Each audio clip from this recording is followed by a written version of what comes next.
perjalanan kami di Greenland berlanjut ke sebuah lanskap yang membentuk seluruh kehidupan di sini, fjord. Fjord adalah laut yang masuk jauh ke daratan melalui lembah sempit yang terbentuk oleh gletser, menciptakan saluran air yang dalam dan panjang di antara tebing-tebing batu. Di Nuuk, ini dikenal sebagai Nuuk Kangerlua, salah satu sistem fjord terbesar di dunia. Dari kota, kita hanya perlu beberapa menit untuk sampai ke tepi air. Namun fjord ini sebenarnya membentang lebih dari 160 km ke arah lapisan es Greenland. Kedalamannya bahkan bisa mencapai ratusan meter. Dan di dalam fjord ini, kita juga menemukan iceberg atau gunung es. Iceberg adalah pecahan besar dari gletser yang mengapung di laut. Setiap gunung es punya jejak hidupnya sendiri. Garis biru di dalamnya terbentuk dari es yang sangat padat tanpa gelembung udara. Di Nuuk, banyak iceberg berasal dari gletser Narsarsuarmia yang terus melahirkan bongkahan es ke dalam fjord setiap harinya. Saat bergerak lebih jauh ke utara, kita memasuki dunia yang lebih ekstrim, di mana siang tidak pernah benar-benar berakhir. Inilah fenomena Midnight Sun.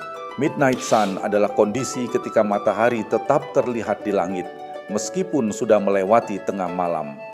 Nuuk berada di garis lintang 64 derajat utara, membuatnya mengalami musim panas dengan cahaya yang hampir tidak pernah padam. Aktivitas tetap berjalan normal, bahkan pelayaran di fjord pun bisa dilakukan di tengah malam dalam kondisi terang seperti sore hari. Perjalanan kemudian membawa kami ke salah satu kekuatan terbesar di Greenland, gletser raksasa. Gletser adalah massa es besar yang bergerak sangat lambat, seperti sungai beku, terbentuk dari akumulasi salju selama ribuan tahun. Di Ilulissat terdapat gletser Sermekkujälek, salah satu yang tercepat di dunia. Gletser ini bergerak puluhan meter setiap hari dan menghasilkan miliaran ton es setiap tahun, menyumbang sebagian besar gunung es Greenland yang masuk ke lautan. Namun puncak dari semua ini adalah sebuah fenomena yang paling dramatis, runtuhnya dinding es atau calving. Calving adalah proses ketika bagian depan gletser pecah dan jatuh ke laut dalam bongkahan besar. Di Ilulissat, dinding esnya bisa setinggi hampir 90 meter, dan saat runtuh, suara yang dihasilkan seperti ledakan besar yang menggema di seluruh fjord. Getarannya bahkan bisa terasa seperti gempa kecil.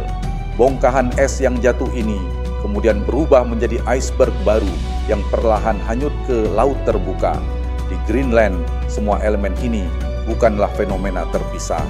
Mereka adalah satu sistem alam yang saling terhubung, membentuk lanskap yang terus bergerak dan berubah setiap saat. Dan di tengah semua itu, kita kembali diingatkan bahwa kebesaran Allah Subhanahu wa Ta'ala terlihat dalam skala yang tidak terbayangkan, dalam es yang bergerak perlahan selama ribuan tahun, dalam laut yang membelah daratan, dan dalam cahaya matahari yang tidak pernah benar-benar padam di ujung dunia ini.